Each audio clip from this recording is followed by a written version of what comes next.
Listen, when we do intros, I'd like for everybody to do intros and which agency they're from. Okay. Yep, can It do. just makes it easier with the virtual. Agreed.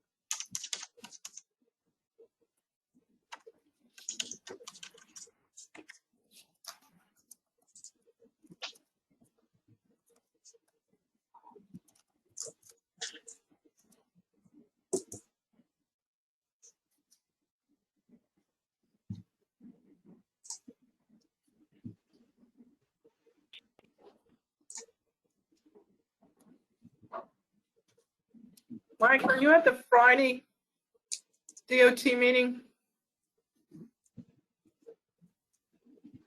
Friday? Yeah, we're coming down. I think it's more of an MPO meeting. Yeah, I don't typically work Fridays. Lucky.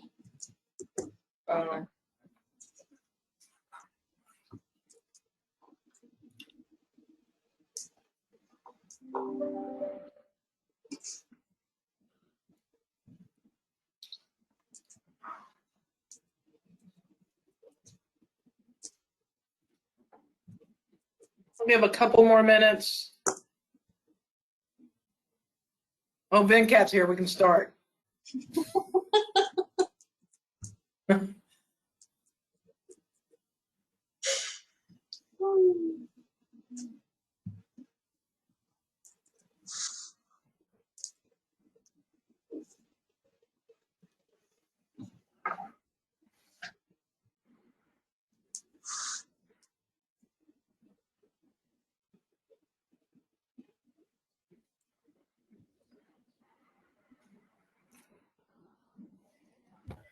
$131, let's go.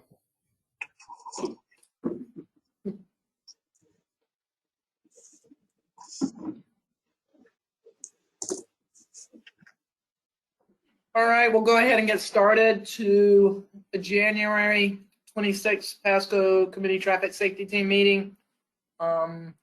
Virtual.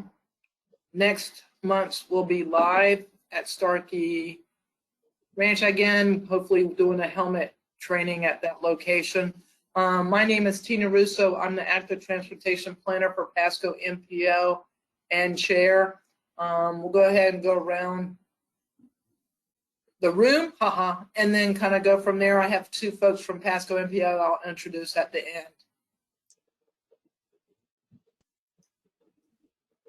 This is Venkat Vadikudi with the Pasco County Traffic Operations. Officer Jeffrey McConnell with the Portage Chief Police Department.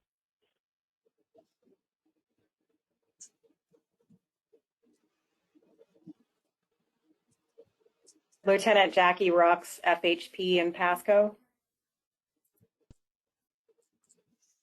Hi, it's Janine Lawrence with Mothers Against Drunk Driving. Julie Bond with Center for Urban Transportation Research. Mike Zim with Florida Department of Transportation, your CTST Program Manager for District 7.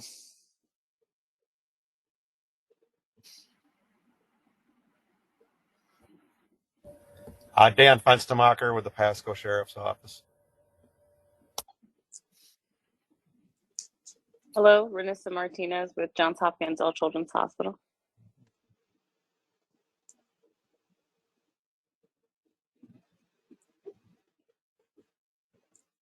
Hey, this is George Evanston. I'm sorry. Hey, this is George Evanston. I'm with Finish, and I'm a consultant for the District 7 Safety Office. And a recent graduate of the Traffic Safety 101. Indeed. Melissa Shepard as well. Hi, everybody. They survived. I'm Melissa Shepard with JMT. All right, I'll have my Pasco co-host here. Go ahead. Hi, I'm Scott Ferry, and I'm an principal transportation planner with the Pasco County MPO. Hi, my name is Johnny Coors. I am the Planner 1 and the newest member of the MPO. And Johnny's been helping me with our performance measures and our crash data quite a bit for the last couple of weeks. So review and approval of the December meeting minutes. Hopefully everybody got a chance to take a look at them. I know we've had some problems with the web page, but hopefully if we can have someone take a quick review or give us a motion to accept or approve.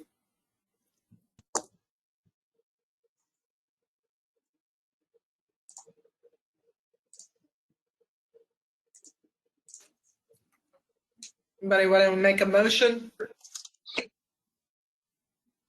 This is Wayne Gaskill. As a local resident, if I can make a motion to approve, I will do that. I'll second. Hey Wayne, since you didn't get to introduce yourself and you kind of just did, do you mind introducing him? We did introductions already to the group. Sure. My name is Wayne Gaskill. I live in Pasco over here by 54 in the Suncoast Parkway.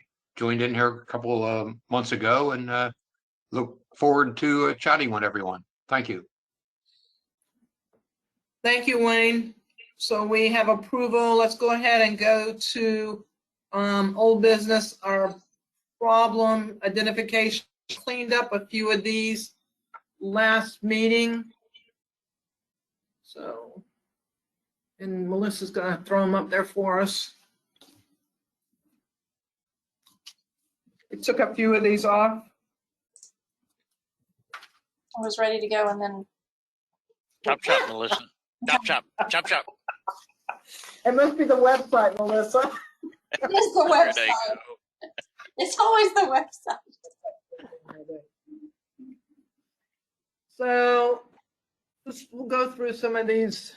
Ben Camp, do you have anything new on Gator Lane of 41? Do we have anything? I know.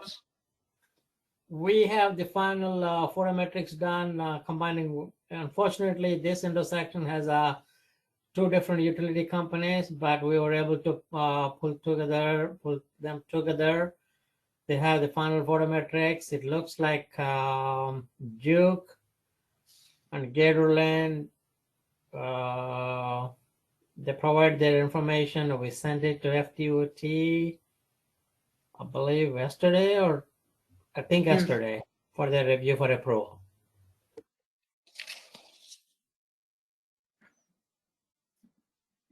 Okay, Once we so hear back from FTOT, then we're going to go back to the utility companies so that they can start their work.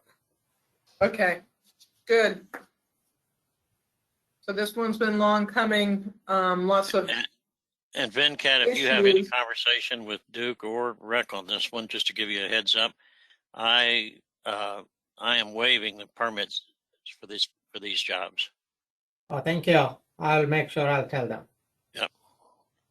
Thank you.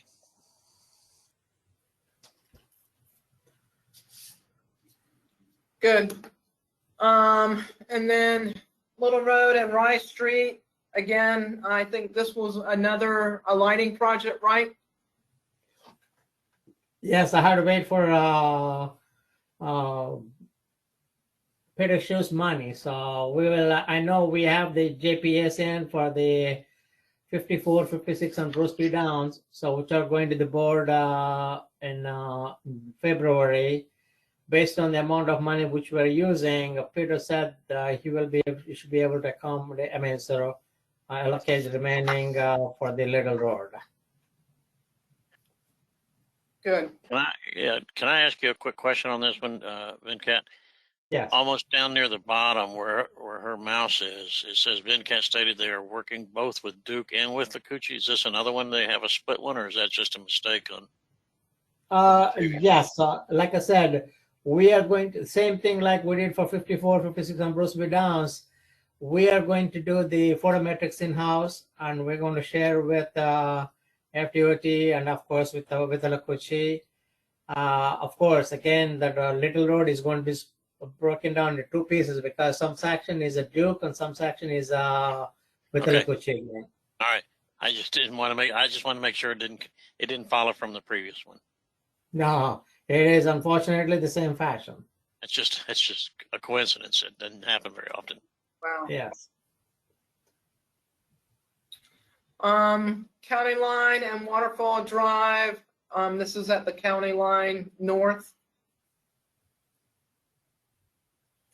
I believe we have a pre-construction meeting that is about to happen or might have happened this week. But I can get, if you guys hold on a second, by the end of this agenda, I can give you an update.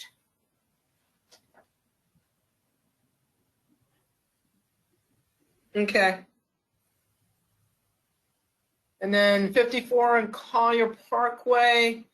This is one that's come in about lighting as well as the speeding along Collier Parkway. There was a couple of different items with this as well. And I don't know if I ever emailed Sheriff's Office Sergeant, but now that he's here, maybe we can just kind of mention that this is one of the complaints is the speeding along Collier Parkway.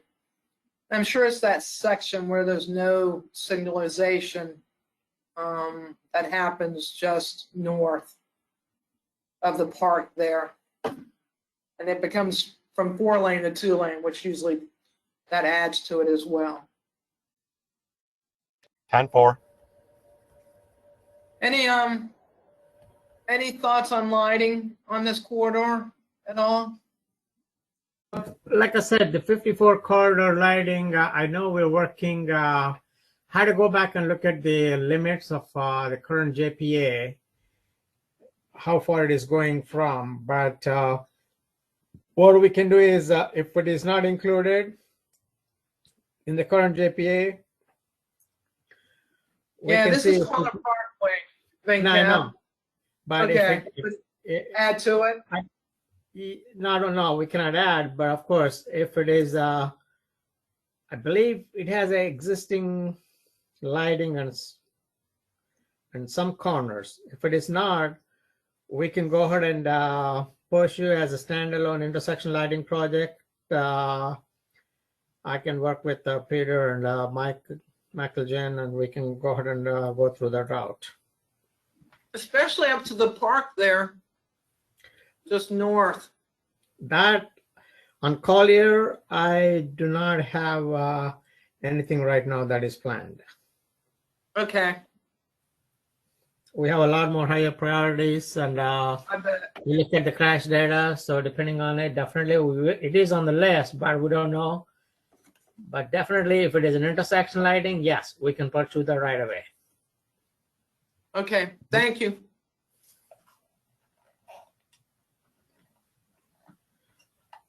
And I think that was it. We took several off last month. Any other comments on these locations?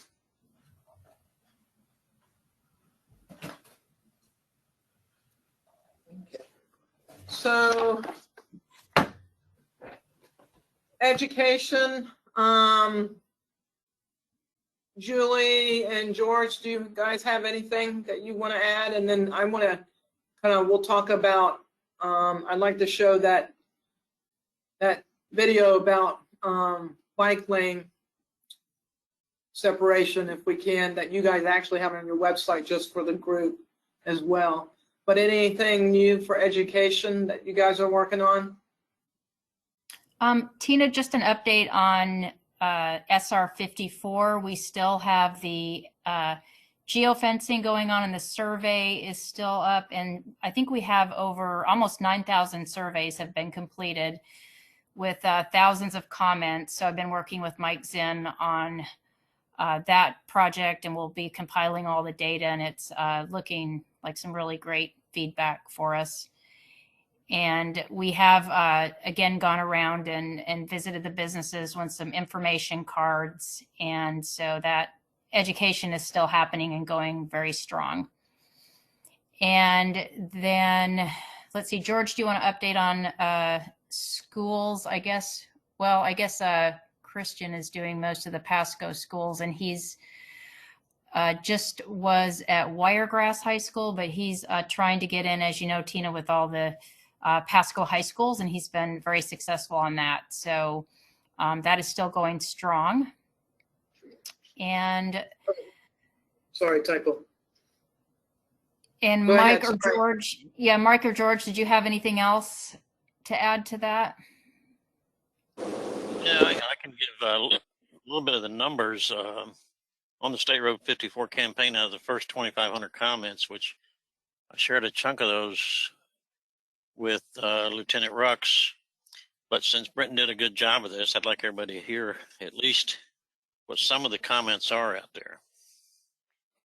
Out of 2,500 comments, almost 600 of them are complaining either about speeding or aggressive driving.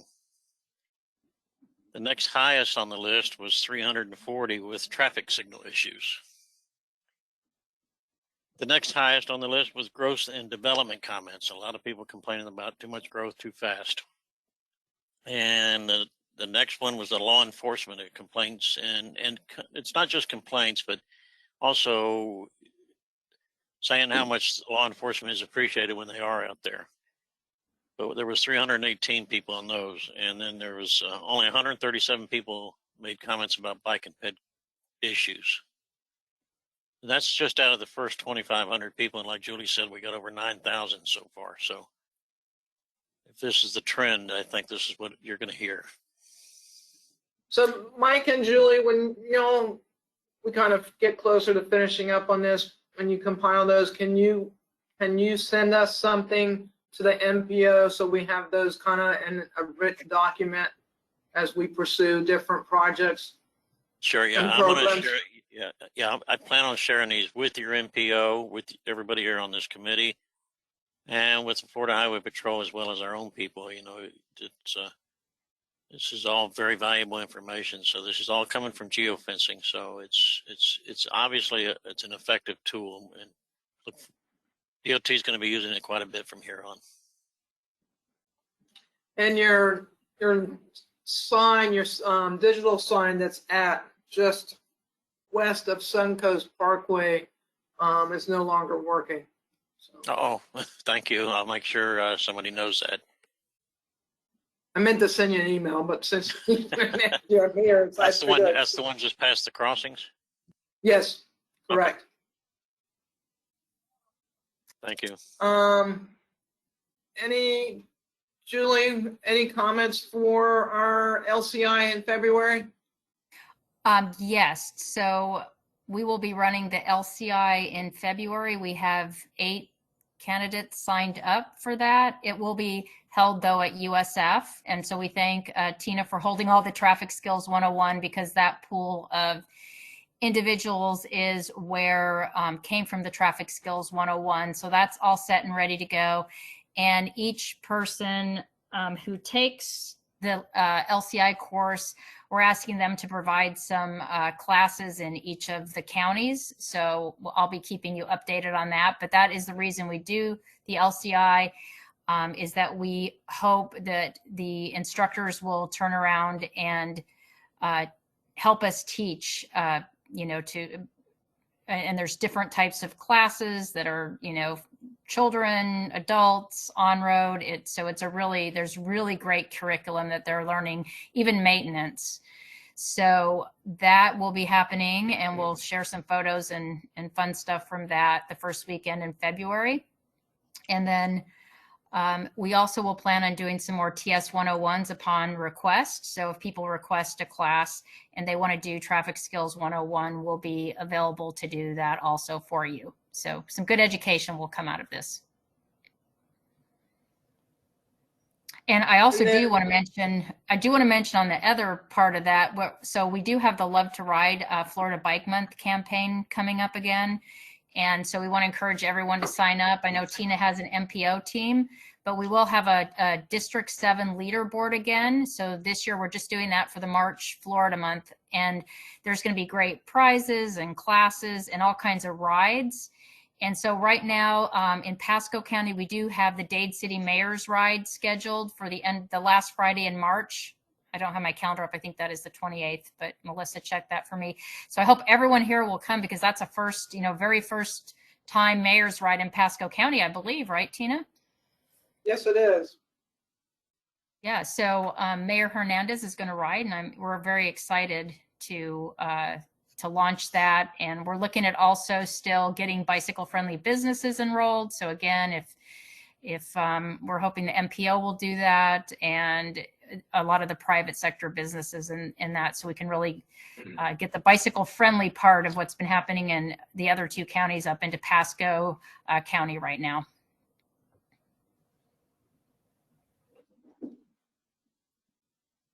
And there's a big education component on that too. So we'll be, offering those not TS 101, but the probably the slightly easier courses that are just, 1 hour courses for anyone. And that will go along with the Mayor's Ride. Any questions?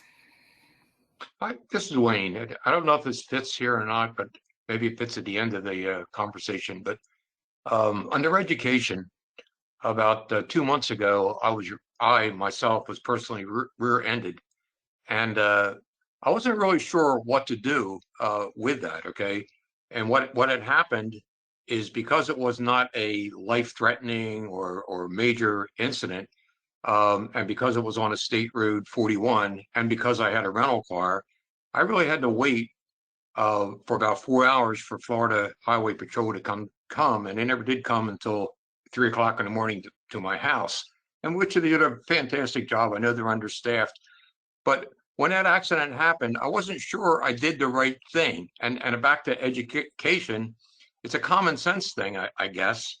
But I called Pasco County. Pasco County basically said we can't send anybody out because of State Road 41 actually, and then because it was a non-life threatening, and it was 2 days before Christmas on top of all that, then Florida Highway Patrol was really delayed getting out, and I couldn't leave the scene of the accident because of the fact that what other thing happened, the guy was probably whatever, but he left the scene of the accident. So it was like 2 days before Christmas, rental car. I had to wait and get an accident report because the other guy left the scene of the accident with no insurance, no registration, tags on the wrong car. And Florida Highway Patrol did a fantastic job of helping me through it once they arrived. But this thing happened at 2 o'clock, and it went on till actually 3 o'clock in the morning before an officer came to my house to do the accident report. So I guess the question I have is, do we do any education on what you should do and what you shouldn't do when an accident occurs in Pasco County?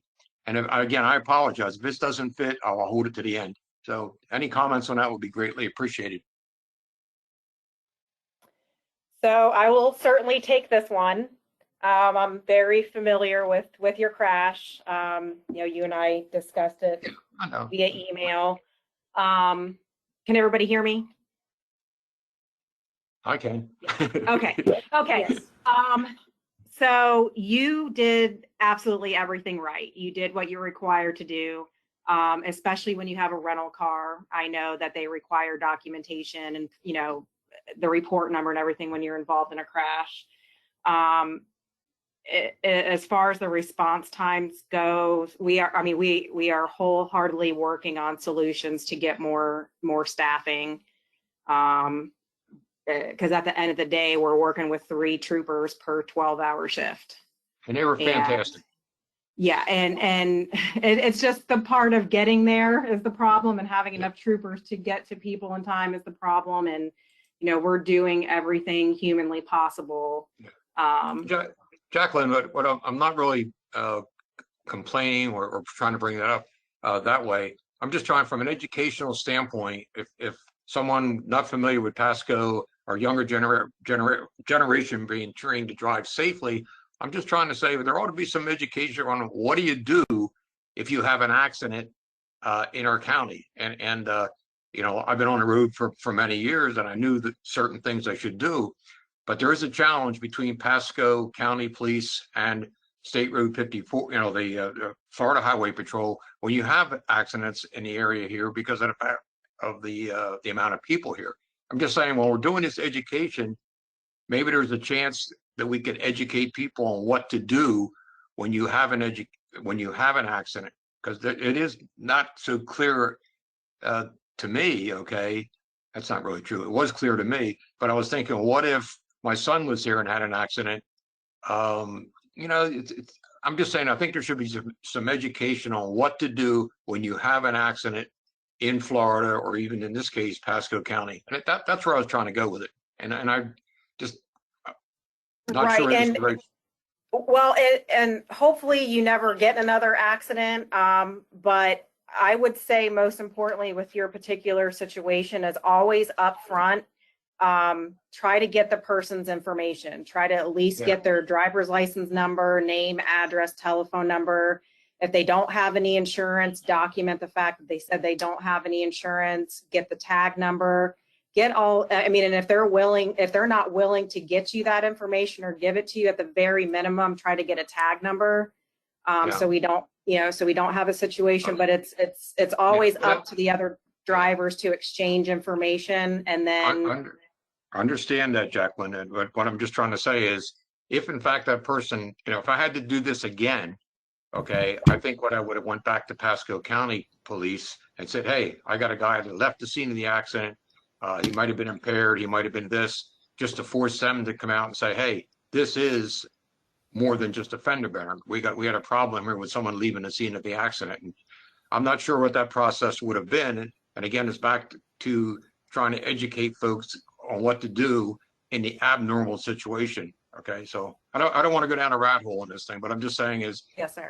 I struggle with that. Okay, with I just want to make sure that if my son was driving, or some member of family of anybody on this board was driving, they would know what to do in a oddball situation. So this is a Venkat, a quick close up on that one, because I believe the Florida Driver's Handbook, when they get tested, I believe there is a question also on that book, answer and everything. So example, if anybody who's driving in Florida and if the Florida driver's license, most of them should be aware of what the protocol is when there is an accident, when they were involved in an accident. Yeah, that's dreaming, if you will. I understand that's written down, and again, I don't want to go down a rat hole on it, but you can't assume that. Okay, so anyway, I will stop. Thank you very much. Jacqueline, again, thank you very, very much for all your help on this. Thank you. Hey, Tina, this is George. Since I handle all the educational stuff, Wayne, I can answer that question. We cover all that in the high school driver's ed programs. Christian Czar handles Pasco County. But also, if you look at the back of your insurance card, there's instructions on what to do in case you're involved in a crash, all the information to collect, what information you say to the other driver. So yeah, carry that insurance card. When in doubt, flip it over and make sure you answer those 5 questions on there.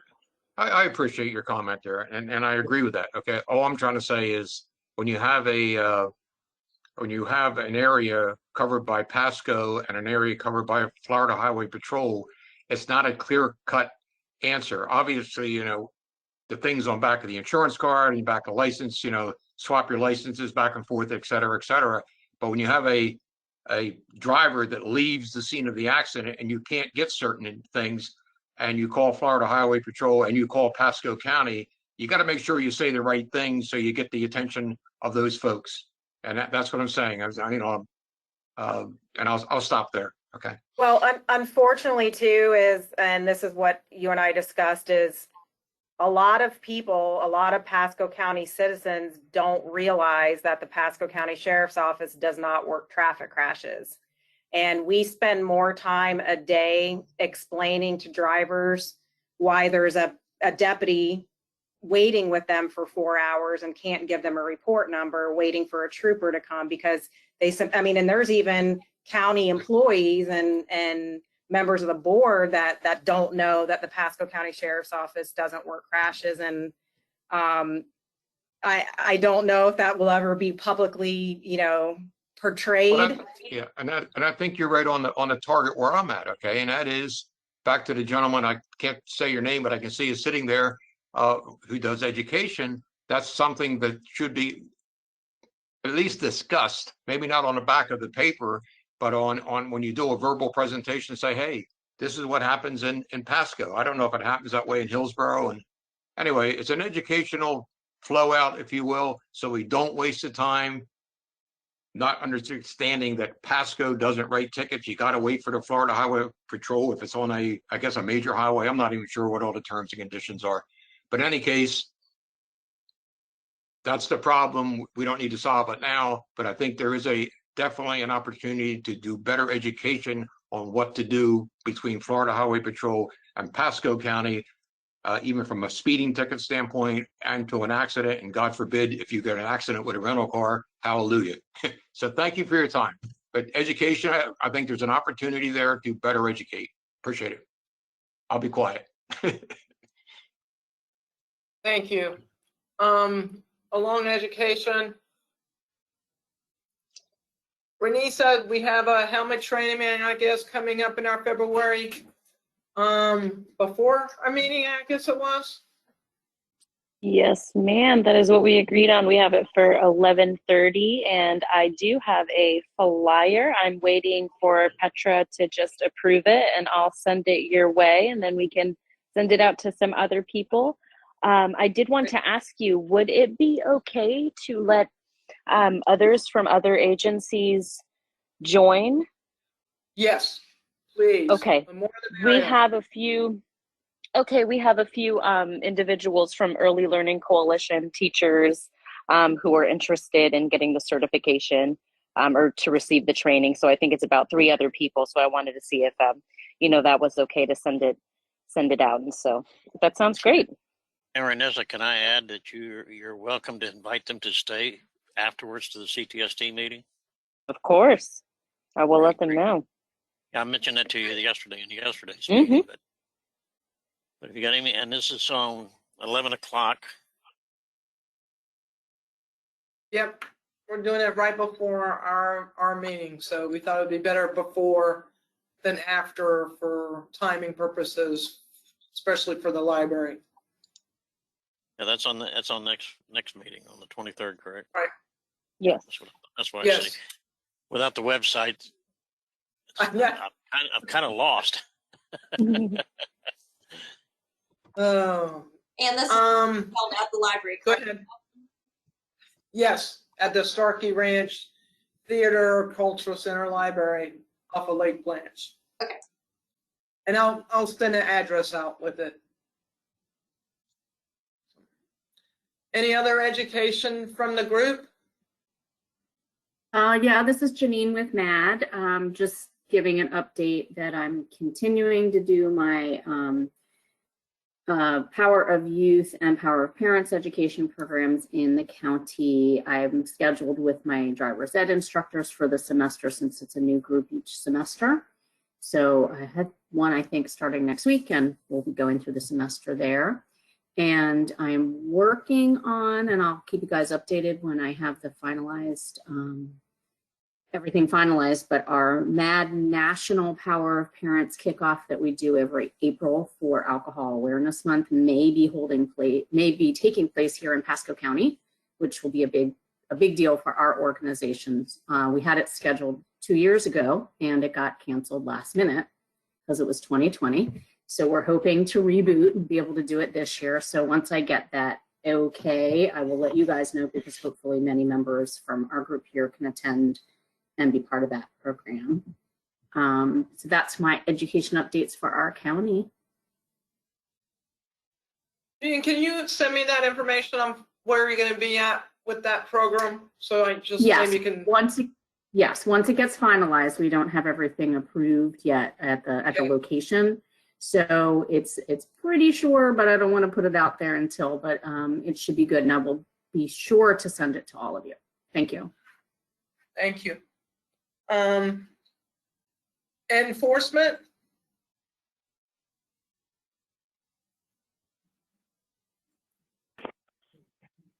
Don't You jump. guys, Austin McCollum with Port Richey.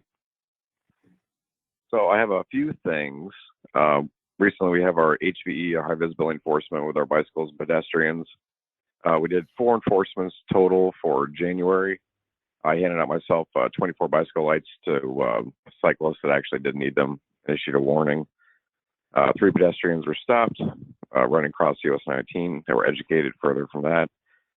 We continue to do that each month, hand out the bicycle lights. So far, between December and January, we handed over 60 bicycle lights out to bicyclists in need. So that's huge.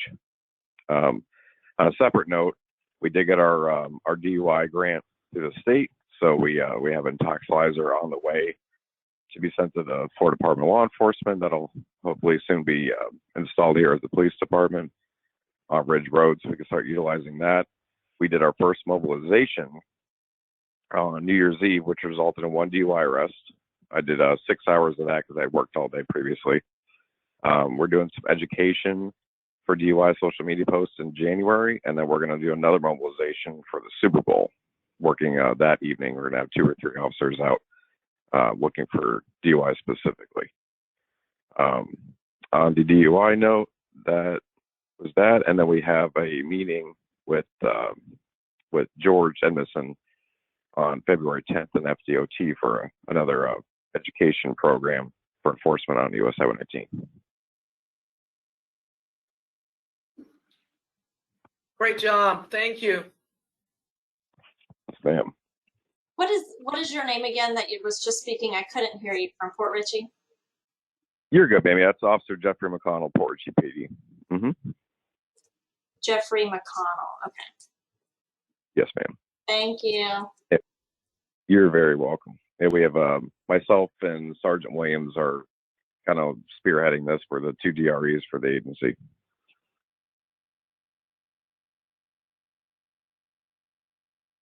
We're still trying to hit the high traffic, high volume areas up along the State Road 54 corridor. You know, with our crash volume, even asking the troopers, hey, when you finish a crash, if it's on 54 between this area and this area, finish a crash, give me 20, 30 minutes of radar laser enforcement, put it on a selective enforcement sheet so we can kind of track these. But as of right now, we haven't scheduled any. I'm hoping to get with Sergeant Fenstermacher again and try to get some speed details set up in the near future. Is there any chance of bringing the aviation back down? Yes, yes. That was our main goal too, is try to, we've had an influx and crashes on the interstate system, not just in Pasco, but we had a pretty bad one a couple weeks ago in Pasco, but you know, we're seeing a lot in Sumter. So we're really trying to bring back the aircraft details on the interstate. Once we get that set up, that'll be probably northbound, just north of State Road 52. But that's kind of one of our priorities right now too, because of the increase in crashes there. And I know in the past, the sheriff's office and Sergeant Fenstermacher has expressed interest in participating in those as well. So, is it still true that Pasco and I guess the officers from Newport Richey's on the phone with us, they do not give tickets on 54? Is that true? Speeding tickets?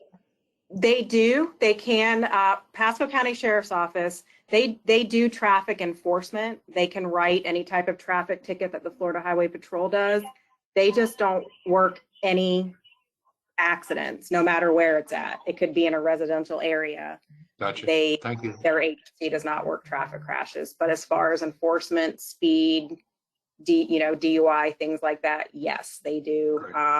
If it's outside of the city limits of Port Richey and Newport Richey and Zephyr Hills and Dade City, unless it's something egregious, reckless, safety issues, they typically don't conduct enforcement outside of their city limits. And you guys can correct me if I'm wrong, but that's kind of always been the status of that. You're right, Lieutenant. That's correct.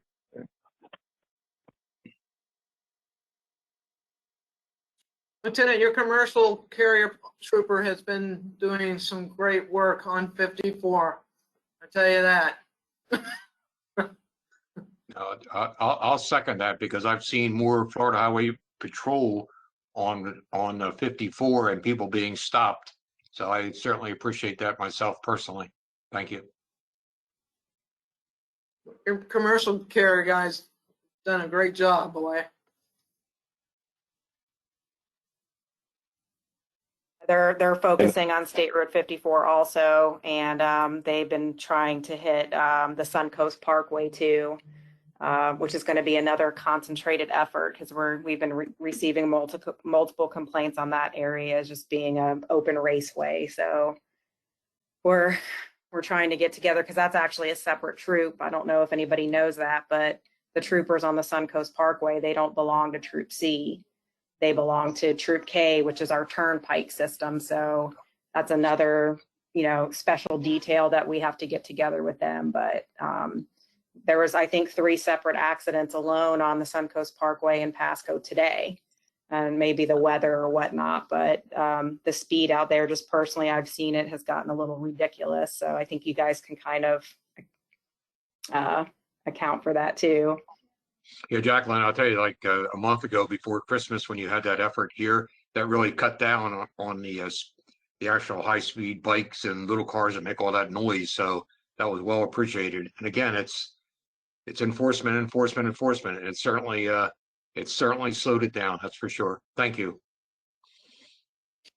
I can also verify that Suncoast is a crazy thing because I usually do about 10 over myself through Pasco and Hernando, and people are passing me like I'm in their way. I'm going to run off the road if I go any slower. You are in their way, Mike. I know, but I'm doing 10 over already, which means that means I'm doing 80 already. I trust me, I understand. Yeah. So Pasco Sheriff's Office, Dan, Sergeant, do you have anything for us? We did some enforcement over on State Road 56 over the weekend and over the last couple of days. Other than that, nothing, no specific details. Pasco, how many tickets do you actually write on 54? This is Wayne Gaskell. I'm a resident. Just asking that question. Speeding tickets. I don't know, sir. I Okay. don't have that number. Yeah. Well, the whole organization's got to be aware of all the speeding and careless and aggressive drivers that take place on 54. So anything you can do to help out with that would be greatly appreciated by myself and probably another 10,000 people around here. So thank you. Yes, sir. Okay, next item is engineering. Mincap, do you have anything? No, I don't have anything. So yesterday, the Pasco Board of County Commissioners approved the overpasses for Suncoast Trail at 54 and 52, which is actually a contract with FDOT. It's one of our Penny for Pasco projects that's been in the works for probably maybe 10 years.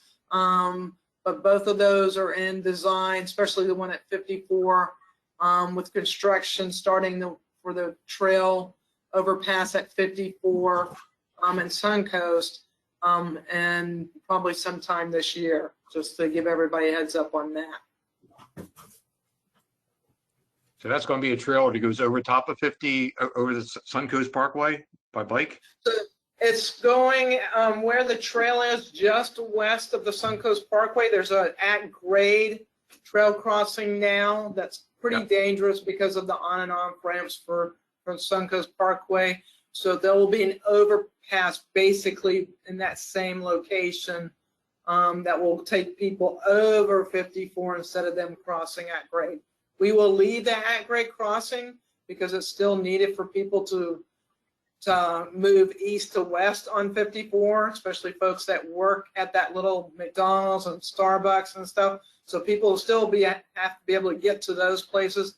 In fact, we'll have a real access point for the first time on that south side to that parking lot. There's an ad hoc one right now, but part of that project will have a connection to that parking lot to help people avoid getting along 54 on that south side. So both those projects are moving forward and they've been a long time coming. Great. Thank you. Wayne, just to clarify, you said for bikes, this trail is a multi-use path, so it can be for bikes or pedestrians. Great. Thank you, Mike. So any other engineering? So we can go to crash statistics. Mike, do you want to do this, or we can do it with the fatality tracking as well? I can give you the fatality tracking. Total, yeah. Total so far for Pasco County, fatalities is at 6. We've had no pedestrian fatalities so far this year. Don't jinx us. No bicycle fatalities yet this year, and only 1 motorcycle fatality this year. Out of the auto fatality, out of the total up there, the 6 of them is like Lieutenant Rux was saying, we had a triple fatality out on I-75 in 1 accident. So the number's a little bit evaluated, but Then we have the double fatality on a 52, I believe, right? yes, sir. 56. 56. Yeah, it was 56. Yeah. So between that 3 and then 2, 5, and then 1 motorcycle. So we got total tally 6. Yep. You want to finish up your statistics, Tina? Yeah. Melissa, do we have that slide that we can just show? I thought we'd just start showing these so people can there is no exact heat point when it comes to these. So we just thought we'd show these every month as a reminder for us. Give me 1 second, Tina. I had the video ready to go. Sorry, I was confused. Okay, sorry. I threw a curveball at you. Chop, chop. The pressure's on. Sorry, I did say video, didn't I, earlier? So That's all right. Melissa's getting used to that chop, chop. I did it to her earlier meeting today.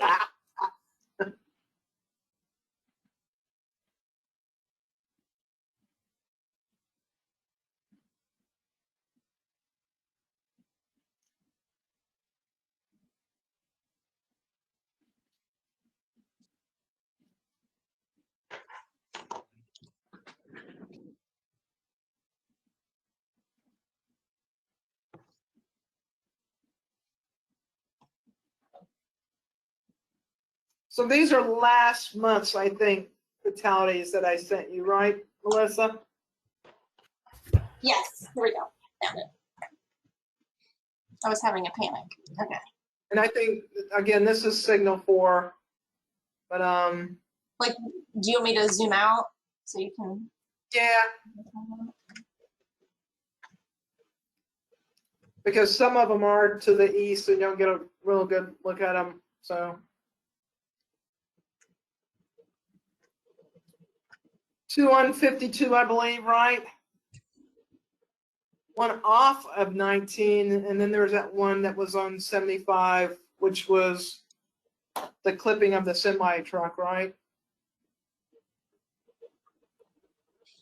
We actually That's had another true. one. We had another one last night too in Hudson involving a moped.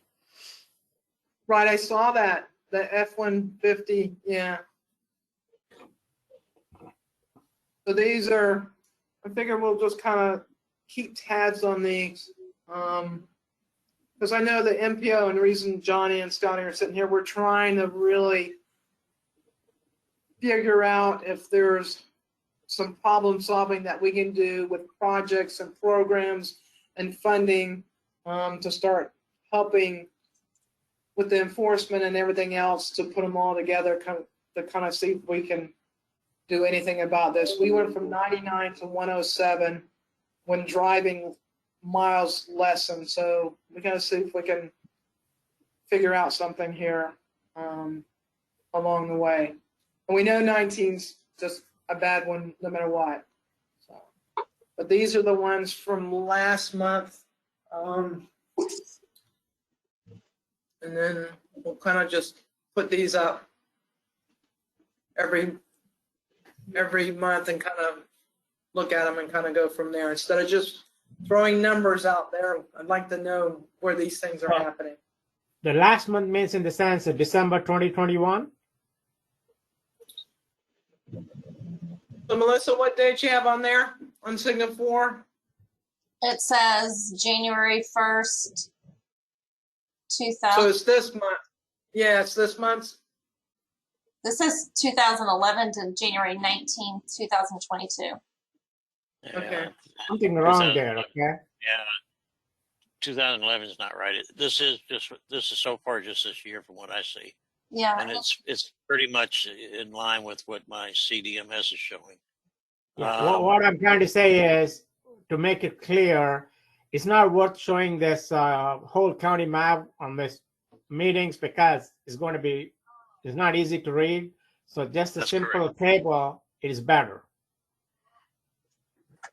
Okay. One of the things that DOT's doing, since we're talking about statistics and everything out here along the US 19 corridor, we're looking at doing some more mid-block crossings out through there with signals. And the other thing that we already implemented out there, and we're hoping that it'll help curb a lot of the pedestrian fatalities, is the LPIs that we've already got going on out there, thanks to Ben Cat and his company allowing us to come through there and work on all that. So hopefully we'll see half of the 400 signals in the county has LPS already implemented. We certainly appreciate that. But you and I need to have a little further discussion about some things we owe you now. Sure. So half of them then cap? Yes, not only on the state roads, on county roads also at major intersections. The team finished a pretty good number of locations where we see there's some pedestrian activities. The locations where we do not have a pet push buttons, there's no point of having that. That's why we did not touch those. Okay. So half of the 300, about half? Yeah. Okay, yes. Thank you.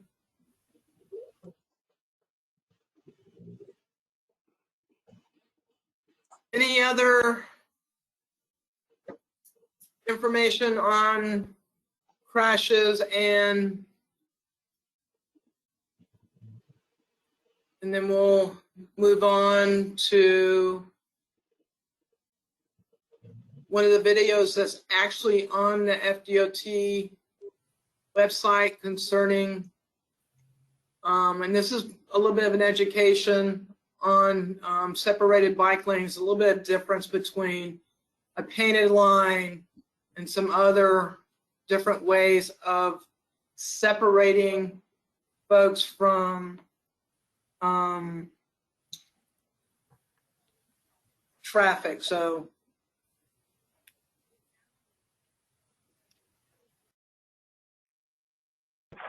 let me go ahead and hit play. Yes, ma'am. Thank you. Yep. Let me know if you guys can hear this. Yes.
So, any other calendar updates or activity reports to provide?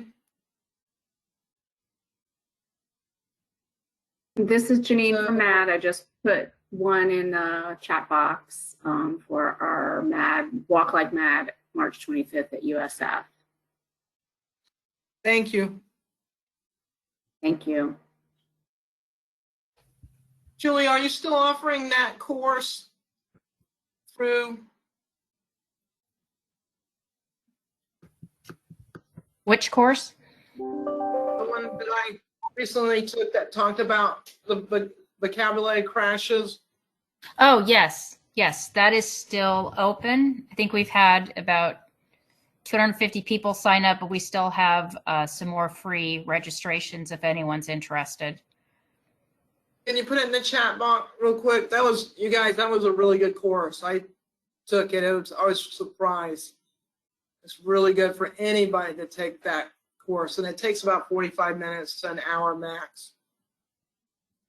Yep, I'll find the registration and put that in the chat because we'd love for everyone to take it. All our law enforcement friends too, so, or even our media, if we can get it out to any media folks. Really good.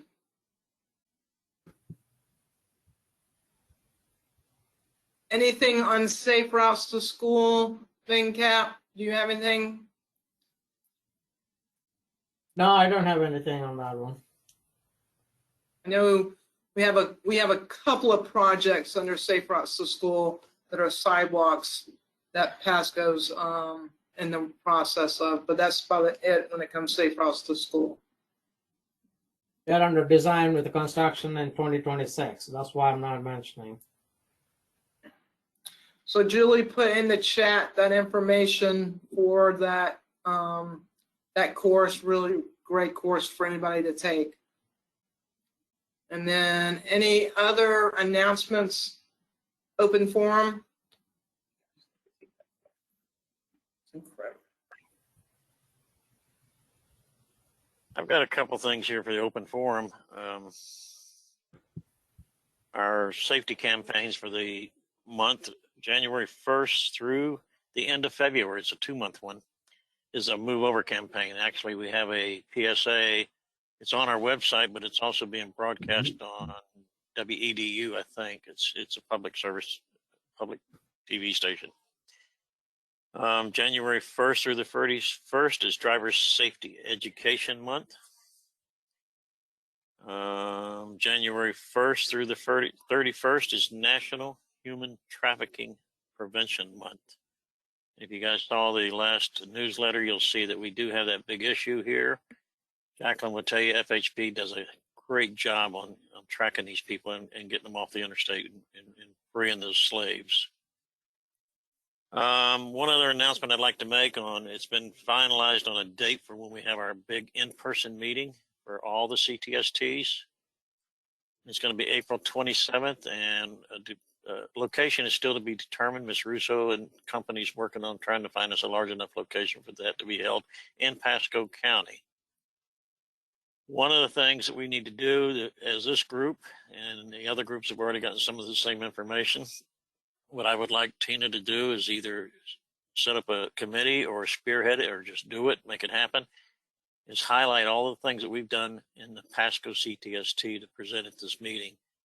All the highlights, the goods and the bads, things that we run into, that we run problems with, that if you bring it up, maybe the other CTSTs might be able to say, we had that same problem and this is how we handled it. So that's just one of the things that'll be on the agenda. Even Melissa Shepard, I've assigned her a duty on this meeting.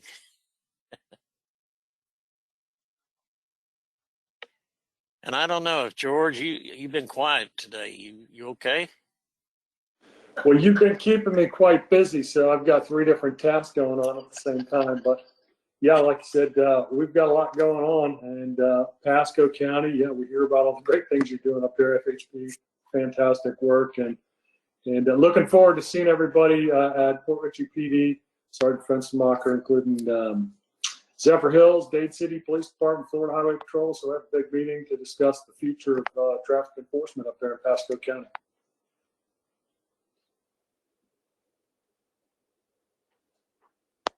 That's all I got.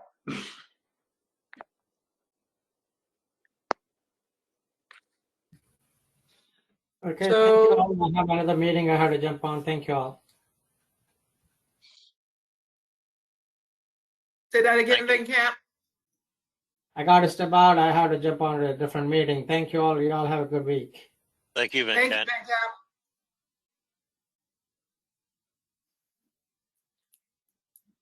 Any other announcements? Looking at 2 different locations for the meeting in April, both centrally located in Pasco. We'll kind of go from there.